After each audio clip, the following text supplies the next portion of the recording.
আল্লাহ বলেন এই কবরটা এত কঠিন, কবর দুই পার্শ্ব থেকে এমন জোরে জোরে চাপ দিবেন গুনাহগারের পাজরের হাড়গুলো ভেঙে চুরমার হয়ে যাবেন। আল্লাহ বলেন এই কবরে একটা নয় দুইটা নয় 90 থেকে 99টা সাপ ওই কবরের মধ্যে সাপ ভরে যাবেন। এমন একটা দিন আসবেন দেখবেন আপনার নামটা মসজিদের মাইকে এলান হয়ে যাবে।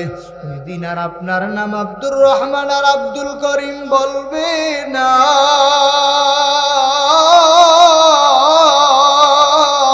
ওই দিন আপনার নাম হবে লাশ। ওই দিন আপনার নাম একজনেও বলবে না আপনার নাম আব্দুর রহমান আব্দুল করিম। ওই দিন সবাই বলবেন লাশটা কোথায় আনো, ওই বাঁশবাগানের কবর নিয়ে রাখো। দেখবেন সবাই কিছুক্ষণ কান্না করবেন। আপনার নাম যখন মসজিদের মাইকে এলান হবে, পাড়া প্রতিবেশী সবাই আপনাকে একটা নজর দেখার জন্য সবাই আসবেন, কিন্তু আপনার তো কোনো খবরই জমিনে থাকবে না। সবাই এক নজর দেখে দেখে চোখের পানি ফালাইয়া চলে যাবেন। আর ওই দিক দিয়া বাঁশবাগানের বাঁশ আপনার জন্য হাজির হয়ে যাবেন। জানি না এ মাহফিলে কতজন বসে আছেন, কার জন্য দোকানে সাদা কাপড়ের প্যাকেট হাজির, জানি না কার জন্য সাদা কাফন রেডি হয়ে গেল। রে আল্লাহর বান্দারা, এখনো কি সময় হয় নাই? দেখবেন বাঁশবাগানের কিছু মানুষ আপনার জন্য বাঁশ কাটবেন, আর কিছু মানুষ বড়ই পাতা দিয়া গরম পানি বানাইবেন। সবাই আপনাকে একটা নজর দেখার জন্য আসবেন, দেখে দেখে চলে যাবেন, কিন্তু আপনি তো লাশ, কিছুই বলতে পারেন না। মা বলবে রে সন্তান, মা যদি বাঁচে বলবেন আমার সন্তানের নিয়ে তোমরা কই যাও, আমার সন্তানের তোমরা রেখে যাও। আমার সন্তান কিন্তু অন্ধকার কবরে থাকতে পারবে না। ওই কবরটা এত অন্ধকার হবে 3.5 হাত মাটির ঘর। পুরা জিন্দিগির দিকে তাকায় দেখেন দাড়ি পেকে চুল পেকে সাদা হয়ে গেল। কি করলাম পুরা জিন্দিগি, আমলটা মিলাইয়া দেখেন, আমলে দেখবেন গুনাহ দিয়ে ভরা, নেক আমল কিন্তু নাই। ওই সাদা কাপড়ের প্যাকেট বানাইবে, সবাই আপনার বাড়ির মধ্যে একটা নজর দেখার জন্য হাজির হয়ে যাবেন। সবাই বলবেন লাশটাকে তাড়াতাড়ি দাফন করিয়া দাও। এক আল্লাহর বান্দা দুনিয়ার জমিন থেকে বিদায় হয়ে গেল। বান্দারা কোটিপতি ছিল, বাড়িতে গিয়া কয় আব্বারে কি আজকে রাত্রটা বাহিরে রাখা যাবে না? 10 তলা বিল্ডিং এর মালিক হয়েছে, সন্তানেরা বড় ভয় পায়, বাবারে এত কষ্ট করিয়া বিল্ডিং বানাইছো, ওই বিল্ডিং এ শেষ গোসলটা কিন্তু হয় নাই। বিসমিল্লাহির রহমানির রহিম।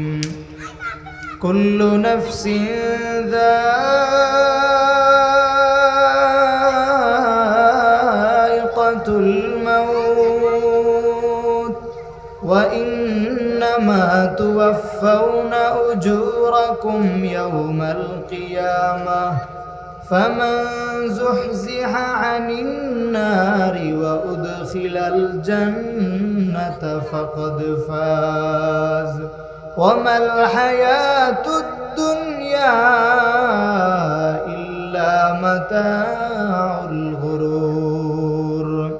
وقال النبي صلى الله عليه وآله وسلم القبر إما روضة من رياض الجنة أو حفرة من حفر النار أو كما قال النبي عليه الصلاة والسلام. صدق الله المولانا العظيم وصدق رسوله النبي الأمي الكريم ونحن على ذلك لمن الشاهدين والشاكرين والذاكرين والحمد لله رب العالمين سبحانك لا علم لنا إلا ما علمتنا إنك أنت العليم الحكيم رب اشرح لي صدري ويسر لي أمري واحلل عقدة من لساني يفقه قولي मोमिन जो फ़िदा नक्श कफ़ी पाए नबी हो मोमिन जो फ़िदा नक्श कफ़ी पाए नबी हो वो ज़ीर क़दम आज भी आलम का ख़ज़ीना वो ज़ीर क़दम आज भी आलम का ख़ज़ीना हर सुन्नत नबवी की करे पैरवी उम्मत हर सुन्नत नबवी की करे पैरवी उम्मत तूफ़ान से निकल जाएगा फिर इसका सफीना आशिक़ हो बरादर शहंशाह दो आलम आशिक़ हूँ बरादर शहंशाह दो आलम मिश्को से ज़ियादा मुबारक जिसका पसीना मिश्को से ज़ियादा मुबारक जिसका सफीना अल्हम्दुलिल्लाह चांदपुर पश्चिम पाड़ा हिलफुल फुजुर যুব সংগঠনের উদ্যোগে কর্তৃক আয়োজিত ইসলামী মহাসম্মেলনের সম্মানিত সভাপতি মুআজ্জাজ মুকাররম উলামায়ে কেরাম জাতির মুকুট আইম্মায়ে মাসাজিদিন দূর দূরান্ত থেকে আগত আল্লাহ পাকের আশিকিন জাকিরিন শাকিরিন মুহিব্বিন মুরব্বিয়ান এজম কলিজার টুকরা যুবক ভাই স্নেহের ছোট ভাই মাইকের আওয়াজ শ্রবণদাতা আমার শ্রদ্ধেয় মা বোনেরা রব্বে কারীমের কাছে লক্ষ কোটি শুকর ও সুজুদ যেই মহান রব্বে কারীম আমাদেরকে দ্বীনি মজমাই জান্নাতের বাগানে কোরআনের বাগানে আসার বসার কিছু কথা বলার শোনার তৌফিক আল্লাহ দান করেছেন এজন্য অন্তরস্থল থেকে কালেমাতুশ শুকর আদায় করি আলহামদুলিল্লাহ আল্লাহ তাআলা আমাদেরকে ভালোবাসছেন মহব্বত করছেন বিদায় নিয়ে আসছেন এখনো যারা বাহিরে ঘোরাফেরা করতেছেন মেহেরবানি করে প্যান্ডেলের ভিতরে চলে আসে আল্লাহ তাআলা এই দুনিয়াতে মানুষ পাঠাইছেন দুনিয়াতে এমন কোনো বিষয় নাই যেই বিষয়ে কোনো ইখতিলাফ নাই কিন্তু মরণ এমন এক জিনিস যেই জিনিসের মধ্যে কোনো ইখতিলাফ নাই মরতেই হবে আপনি বিশ্বাস করেন বা না করেন আল্লাহ তাআলা কোরআনুল কারীমে বলতেছেন কুল্লু নাফসিন যায়িকাতুল মাউত ওয়া ইন্নামা তুওয়াফাউনা উজুরাকুম ইয়াওমাল কিয়ামাহ ফামান যুহজিহা আনিন নার ওয়া উদখিলাল জান্নাতা ফাকাদ ফাজ আল্লাহ বলেন প্রত্যেকটা প্রাণী মৃত্যুর স্বাদ গ্রহণ করবে وإنما توفون أجوركم يوم القيامة আল্লাহ বলেন কিয়ামতের দিন তোমাদের আমলের প্রতিদান দেওয়া হবে وإنما توفون أجوركم يوم القيامة فمن زحزح عن النار যাদেরকে জাহান্নাম থেকে দূরে রেখে জান্নাত দেওয়া হবে তারাই হবে সফল কাম ওয়ামাল হায়াতুদ দুনিয়া ইল্লা মাতাউল গুরুর আল্লাহ বলেন এই দুনিয়ার জমিন হলো ধোঁকা এই দুনিয়ার জীবন হলো ধোঁকা ধোঁকা ছাড়া কিছুই না আজকে আমি আর আপনি তাকাইয়া দেখি আমার আর আপনার আগে যারা ছিল তারা আজকে কেউ নাই আল্লাহ বলেন এই দুনিয়ার সব একদিন ধ্বংস হয়ে যাবে, এই দুনিয়াতে কেউ থাকবে না। আল্লাহ বলেন কুল্লু মান আলাইহা ফান ওয়া ইয়াবকা ওয়াজহু রাব্বিকা যুল জালালি ওয়াল ইকরাম। আল্লাহ বলেন এই দুনিয়াতে যা কিছু আছে সব কিছু বিনশ্বর, সব কিছু ধ্বংস হয়ে যাবে, একমাত্র বাকি থাকবেন আমার আল্লাহ। আল্লাহ বলেন এই দুনিয়া থাকার জায়গা না, আইনামা তাকুনু ইউদরিকুমুল মাউত ওয়ালাউ কুনতুম ফি বুরুজিম মুশাইয়াদা। আল্লাহ বলেন বান্দা পালাবার কোনো রাস্তা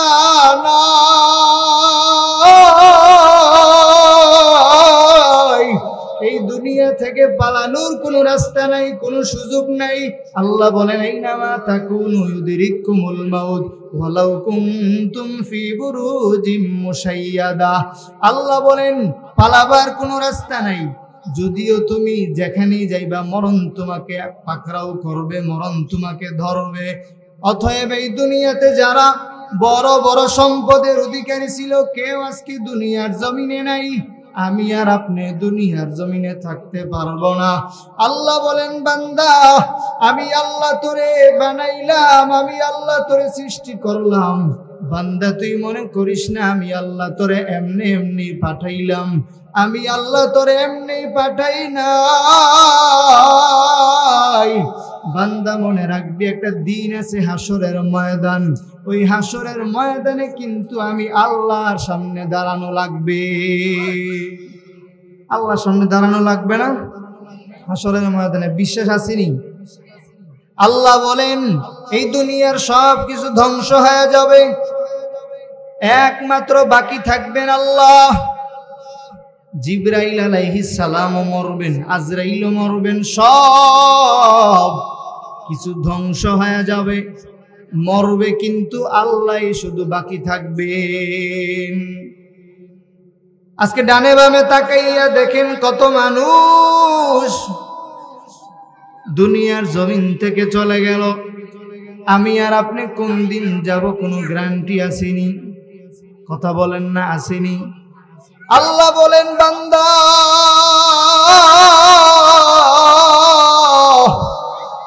আমি আল্লাহ তোরে পাঠাইলাম, আমি আল্লাহ তোর রব।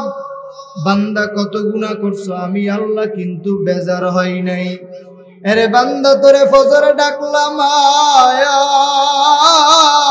আয়, আল্লাহ বলেন বান্দা ফজরে ডাকলাম, জোহরে ডাকলাম, বান্দা আয় আয়। আমি আল্লাহ আসরে ডাকলাম, বান্দা আয় আয়। বান্দা মাগরিবে ডাকলাম আয় আয়। আমি আল্লাহ এসেও তোরে ডাকলাম, বান্দা আয়। আমি আল্লাহর ঘর মসজিদটা খালি পড়ে আছে, বান্দা দেখ। এরপরও কি তোর মনটা চায় না আমি মালিকের কাছে এসে, আমি আল্লাহর ঘরে এসে একটা সেজদা দিবি? বান্দা আমি আল্লাহ তোরে বানাইলাম, পানি দিলাম, বাতাস দিলাম, সব দিলাম আমি আল্লাহ। এরপরে তুই আমি আল্লাহকে চিনলি না। আমি আল্লাহ তোরে কত মায়া করিয়া বানাইলাম। আমি আল্লাহ ফেরেশতাকে বললাম, এরে ফেরেশতা আমি আল্লাহ বড় আদর করিয়া মানুষ বানাইতে চাই। ফেরেশতা বললেন আল্লাহ মানুষ বানানোর কোনো প্রয়োজন নাই। রে আল্লাহর বান্দা, ওই বান্দা যখন দুনিয়ার জমিনে ইবাদত বন্দেগী করেন, আল্লাহ তখন ফেরেশতাকে বলেন, রে ফেরেশতা তাকাইয়া দেখ, তোমরা না বলছিলে আমি আল্লাহ কেন মানুষ বানাই? আজকে তাকাইয়া দেখ বান্দা দুনিয়ার সব কিছু ফালাইয়া বান্দা মসজিদে এসে আমি আল্লাহর কাছে সেজদায় পড়ে আছেন। বান্দা আমি আল্লাহকে তালাশ করতেছেন। এই দুনিয়াতে যারা আছে আল্লাহ বলেন একদিন সব মানুষই ধ্বংস হয়ে যাবে, সব মানুষ দুনিয়ার জমিন থেকে চলে যাবেন, কিন্তু বান্দা কি নিয়া কবরে রওয়ানা। একটু হিসাবটা মিলাইয়া দেখেন, কি নিয়া কবরে যাব, কি নিয়া রব্বে কারীমের কাছে দাঁড়াবো। আল্লাহ যদি হাসরের ময়দানে বলেন, রে বান্দা আমি আল্লাহ তোরে কত সময় দিলাম, বান্দা তুই শ্রাষ্টলের মধ্যে সময় দিলা, বান্দা তুই টিভির সামনে সময় দিতে পারলা, কিন্তু বান্দা আমি আল্লাহর কাছে কি তুমি সময় দিতে পারলা না? 24টা ঘন্টা নেটের মধ্যে কাটাইলা, আমি আল্লাহ কি তোমার কাছ থেকে 5 বেলা কি সেজদা পাই নাই? আমি আল্লাহ তো তোমারে মসজিদে পাই নাই, এজন্য আমি আল্লাহ ডাকা বন্ধ করি নাই। বান্দা সারাদিন আল্লাহ আমাকে আপনাকে ডাকলেন, 5 বেলা মুয়াজ্জিনকে দিয়া ডাকাইলেন, এরপরও যখন আল্লাহ পায় নাই, আল্লাহ তখন ডাকা বন্ধ করে নাই। আল্লাহ বলেন বান্দা দুনিয়ার সবাই যখন ঘুমাইয়া যায়, আমি আল্লাহ তখন ঘুমাই নাই, আমি আল্লাহ তখন গভীর রাত্রে এসে প্রথম আসমানে বান্দা তোদেরকে ডাকি আয় আয়। আল্লাহ বলেন ওয়াকালা রাব্বুকুম উদউনি আস্তাজিব লাকুম, বান্দা উদউনি আমাকে ডাকো আস্তাজিব লাকুম, আমি আল্লাহ তোমাদের ডাকে সাড়া দিতে প্রস্তুত হয়ে গেলাম। বান্দা দুনিয়ার মানুষের কাছে চাইলে মানুষ বেজার হয়, কিন্তু আমি আল্লাহ এমন এক রব, আমি আল্লাহর কাছে না চাইলে আমি আল্লাহ বড় বেজার হই। রে আল্লাহর বান্দারা, কবরের ভয় অন্তরে ঢুকান। এই দুনিয়া আমার আর আপনার জন্য থাকার জায়গা না। কোন দিন জালে মালাকুল মাউত আজরাইল আইসা আমার আর আপনার সামনে হাজির হবেন বলতে পারবেন না। এমন কোনো দিন নাই বাসের নিচে লাশ, এমন কোনো দিন নাই গাড়ির নিচে লাশ। কোন দিন জানে মালাকুল মাউত আজরাইল এসে হাজির হয় আমি আর আপনি বলতে পারি না। আসার কোন সিরিয়াল আছে, আসার সিরিয়াল, কিন্তু যাওয়ার কোনো সিরিয়াল নাই। ঠিক নেই? আসার সিরিয়াল আছে কিন্তু যাওয়ার কোনো কি নাই। এই কবর, অন্ধকার কবর প্রতিনিয়ত আমাকে আপনাকে ডাকে। কবর বলে না ভাই তো দূর, আমি পোকামাকড়ের ঘর, সাপ বিচ্ছুর ঘর। এই কবরে আসতে হলে নেক আমল ছাড়া আসা, ওই কবর আপনাকে আমলের পরিচয় চাইবে। আপনি কি এমপি ছিলেন, মন্ত্রী ছিলেন, কি ছিলেন, এগুলো আপনাকে জিজ্ঞাসা করবে না। একদিন মাটির ভেতরে হবে ঘর, রে মন আমার কেন বন্ধ দালান ঘর। একদিন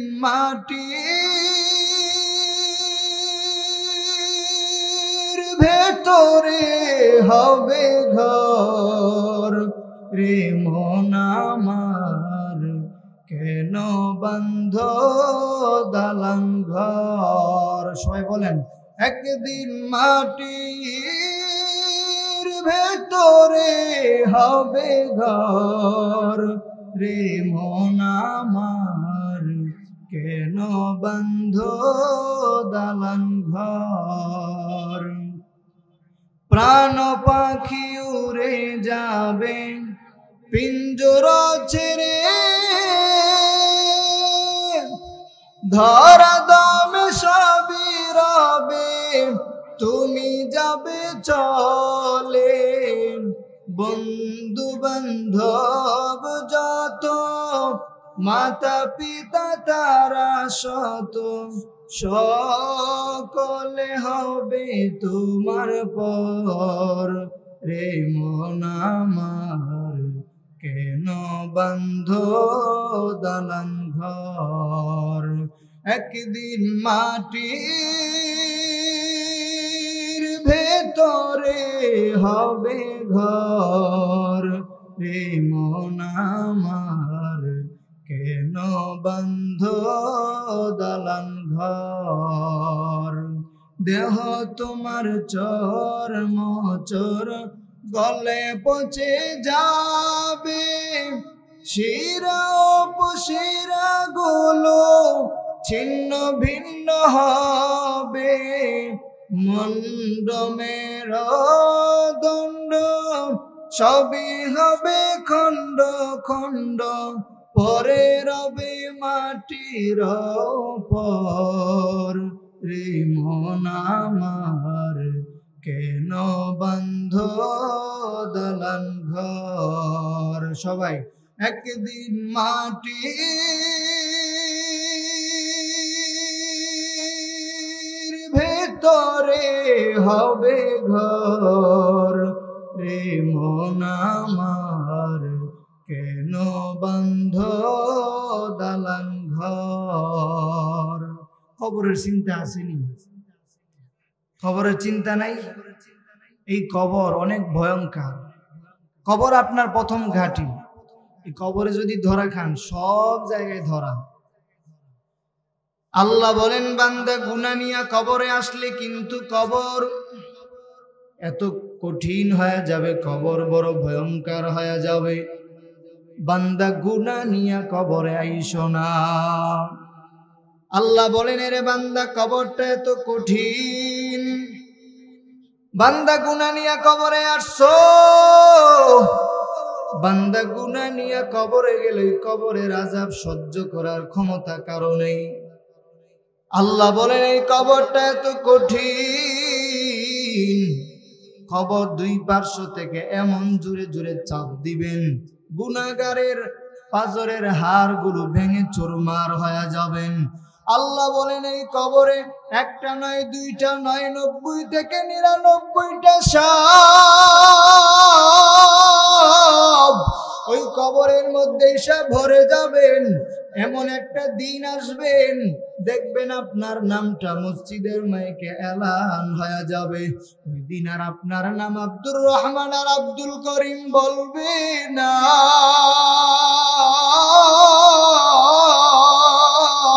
ওই দিন আপনার নাম হবে লাশ ওই দিন আপনার নাম একজনেও বলবে না আপনার নাম আব্দুর রহমান আব্দুল করিম ওই দিন সবাই বলবেন লাশটা কোথায় আনো ওই বাঁশবাগানের কবর নিয়ে রাখো দেখবেন সবাই কিছুক্ষণ কান্না করবেন আপনার নাম যখন মসজিদের মাইকে এলান হবে পাড়া প্রতিবেশী সবাই আপনাকে একটা নজর দেখার জন্য সবাই আসবেন কিন্তু আপনার তো কোনো খবরই জমিনে থাকবে না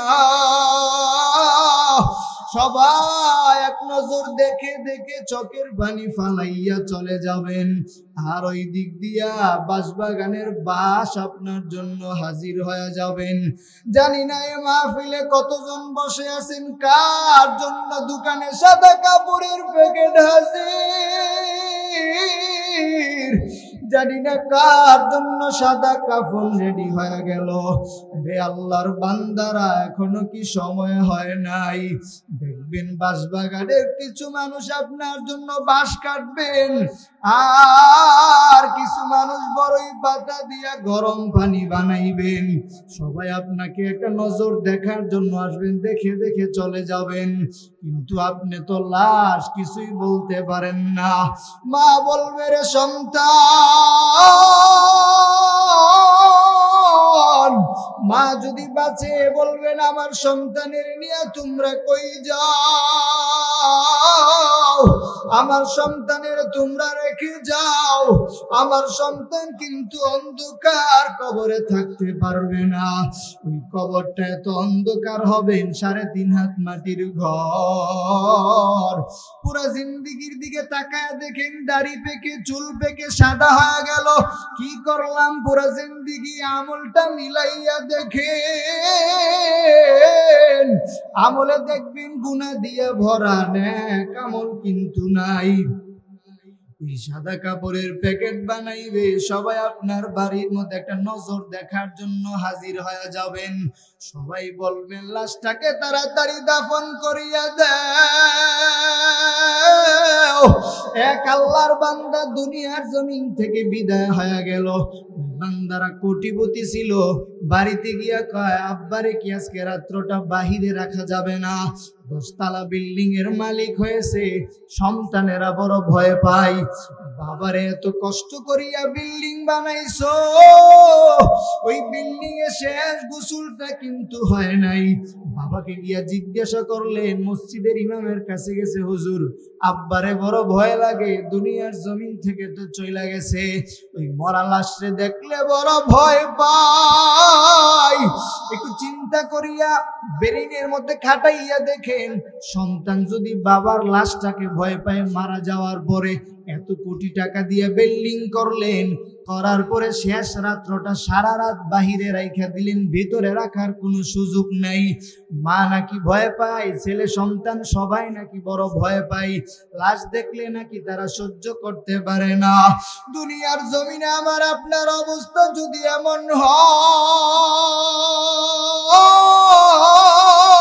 হয়, ওই কবরে যাওয়ার পরে কি হালাত, সন্তানে যদি পরিচয় না দেয়, আল্লাহ বলেন বান্দা কবরে জগৎ শেষ এটা না, বান্দা হাসরে একটা দিন আছে, এই হাসরের ময়দানে কিন্তু যাওয়া লাগবে। আল্লাহ কোরআনে বলেন মা সন্তান থেকে পলায়ন করবে, সন্তান স্ত্রী থেকে পলায়ন করবেন, মা বাবা স্ত্রী স্বামী থেকে পলায়ন করবে, স্বামী স্ত্রী থেকে পলায়ন করবে। আজকাল সন্তানেরা না খাইলে মার খানা হয় না, আর ওই দিন সন্তান মা থেকে দেখে পলাইবেন, বাবা থেকে দেখে পলায়া যাবেন। বাবা বলবেন, এরে সন্তান তোর জন্য তো খাইতে পারি নাই, ঘুমাইতে পারি নাই, কত কষ্ট করলাম। সন্তান বলবেন, আমার দুনিয়াতে কোনো বাবা ছিল না, মা ছিল না, কেউ কারো পরিচয় দিবে না। ওই হাসরের ময়দান তো আছেই, কবরের জগৎ আছে। চিন্তা করিয়া একটু দেখেন কি অবস্থা হবে, চোখ দুইটা বন্ধ করিয়া ফিকির করেন আর ভাবেন, এখন যদি মালাকুল মাউত আমার সামনে হাজির হয়, আমি যদি দুনিয়ার জমিন থেকে বিদায় হয়ে যাই, কি নিয়ে কবরে যাব, একটু চিন্তা করিয়া দেখেন। চোখ দুইটা বন্ধ করলেই তো দুনিয়ার রং তামাশা সব শেষ হয়ে যায়। রে আল্লাহর বান্দা, কত মানুষ গাড়ি অ্যাক্সিডেন্টে প্রতিনিয়ত মারা যায়, কত আল্লাহর বান্দা পানির নিচে পড়ে মারা যায়, কত যুবকেরা গাড়ি অ্যাক্সিডেন্ট করিয়া দুনিয়ার জমিন থেকে বিদায় হয়ে যায়। এরপরেও কি অন্তরে একটু ঢুকে না যে আমার মরতেই তো হবে, মরণ থেকে বাঁচার কোনো সুযোগ নাই। আজরাইল একদিন আসবেন, গুনাহ নিয়ে যদি কবরে যাই, কবরের আযাব সহ্য করতে পারবো না। বান্দা একদিন তাকায়া দেখবেন, আপনি যখন দুনিয়ার জমিন থেকে বিদায় হয়ে যাবেন, আপনাকে সবাই গোসল করায়া সাদা কাপড়ের কাফনটা পরায়া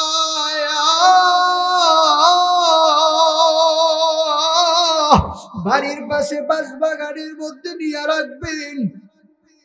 অথচ চিন্তা করিয়া দেখেন, বাড়ির পাশে 3.5 হাত কবর, কোনো খবর নেওয়া যায় না। বিদেশ থেকে ফোন দিলে সরাসরি খবর পাওয়া যায়, কিন্তু বাড়ির পাশে 3.5 হাত অন্ধকার কবরে কোনো খবর নেওয়া যায় না। এই খবর এমন ভয়ঙ্কর, মসজিদের মাইকে আপনার নাম এলান হয়ে যাবেন, সবাই আপনাকে সাদা কাপড়ের কাফন পরায়া, গরিবের জন্য 3 টুকরা সাদা কাফন, গরিবের জন্য 3 টুকরা, বড় লোকের জন্য 3 টুকরা, 1 টুকরা বেশিও দিবে না। ওই কাফনটা পরাইয়া রওনা হয়ে যাবেন। মা কাঁদবে, কই যাও, আমার সন্তানকে রাইখা যাও, আমার সন্তানকে রাইখা যাও, আমার সন্তান কিন্তু কবরে থাকতে পারবে না। আমার ভাই কাঁদবে, আবার ভাইকে কবরে নিয়ে যায়, ওটা আবার ভাই কবরে থাকতে পারবে না। বোন কাঁদবে, রাখবেন, আমার ভাইকে কবরে নিয়ে যাও না। আমার ভাই কিন্তু অন্ধকার কবরে থাকতে পারবে না। সবাই আবার আপনাকে নিয়ে ওই বাঁশবাগানের দিকে রওনা হয়ে যাবেন। সবাই আপনাকে কবর খনন করার পর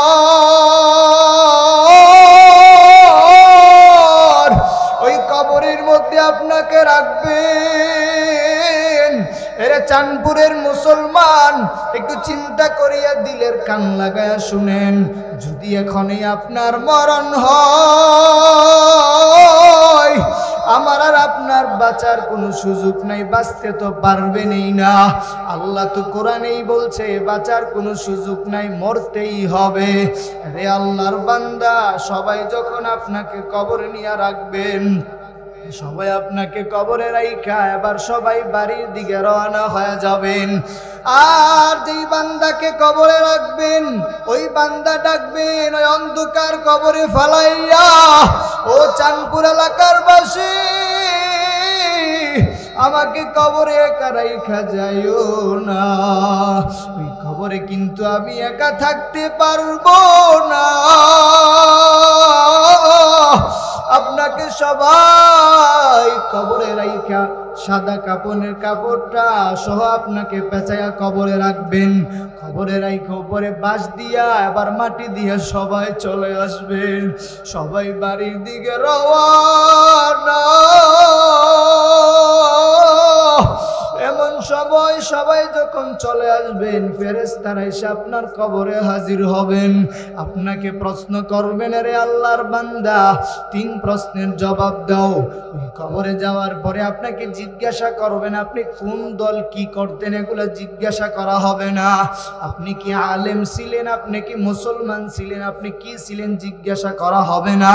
ওই কবরে যাওয়ার পর আপনাকে জিজ্ঞাসা করবেন, মার রব্বুকা, মান দীনুকা, ওয়া মান নাবিয়ুকা। 3 প্রশ্নের জবাব দাও। 3 প্রশ্নের জবাব যদি দিতে পারেন, আপনার জন্য জান্নাত আল্লাহ রেডি রাখবেন। যদি জবাব না দিতে পারেন, জাহান্নামে চলে যাবেন। ওই জাহান্নামের আযাব এত ভয়ঙ্কর, আল্লাহ বলেন জাহান্নামের আগুন সাধারণ কোনো আগুনের নাম না। জাহান্নামের আগুনটা এত কঠিন, এত কঠিন। ওই জাহান্নামের আগুন দুনিয়ার আগুনের চাইতে 1000 দ্বিগুণ পাওয়ার হলো জাহান্নামের আগুন। বান্দা, তুই জাহান্নামের আগুন সহ্য করতে পারবি না। ওই জাহান্নামের আগুন আল্লাহ বলেন, দুনিয়ার আগুনটা হাতে লাগলে হাত পুড়ে যায়, পায়ে লাগলে পা পুড়ে যায়। রে আল্লাহর বান্দা, ওই জাহান্নামের আগুনটা হাতে লাগলে হাত পুড়ে যাবে, বিষয়টা এমন না। ওই জাহান্নামের আগুন হাতে লাগলে হাত পুড়ে যাবে এমন না। ওই জাহান্নামের আগুনটা শরীরের যে কোনো জায়গায় লাগলে পুরো শরীরের অঙ্গ প্রত্যঙ্গ সব কিছু জ্বলে যাবেন। রে আল্লাহর বান্দা, ওই জাহান্নামের আগুন সহ্য করার ক্ষমতা আমার আপনার নাই। আসেনি? কথা বলেন না। জাহান্নামের আগুন সহ্য করার ক্ষমতা আছে কারো? দুনিয়ার আগুনই তো সহ্য করতে পারি না, তো জাহান্নামের আগুন কি করে সহ্য করব, ঠিক না? এজন্য আমার আবদার থাকবে, আপনারা সময় অনেক সংক্ষিপ্ত, হুজুর আসছেন, এজন্য মরণকে, মৃত্যুকে স্মরণ করেন। আল্লাহ তো বলছেন, আলোচনা শেষ, আল্লাহ বলছেন কুল্লু নাফসিন যায়কাতুল মাউত। আল্লাহ বলেন প্রত্যেকটা প্রাণী কিন্তু মৃত্যুর স্বাদ গ্রহণ করতে হবে, মরতেই হবে, পালানোর কোনো কি নাই, সুযোগ নাই। আল্লাহ তো বলে দিয়েছেন, আইনামা তাকুনু ইউদরিকুমুল মাউতু ওয়ালাউ কুনতুম ফি বুরুজিম মুশাইয়াদা। আপনি পালাবেন কোথায়? পালানোর কোনো সুযোগ নাই। নাকি দেশ ছেড়ে গেলে আপনার মরণ ধরবে না? দরজা যদি লাগায় রাখেন, আপনার ধরবে না মরণ? মরতেই হবে। এজন্য কবরে যাওয়ার আগে আল্লাহ পাক আমাদেরকে কবরের সামানা তৈরি করার তৌফিক দেন, বলেন আমিন। এতক্ষণ যে অগোছালো আলোচনা হয়েছে, আল্লাহ আমাকে এবং আপনাদের সকলকে আমল করার তৌফিক দান করুক, বলেন আমিন। আমি আপনাদের সকলের কাছে দোয়া চাই, আমার জন্য দোয়া করবেন।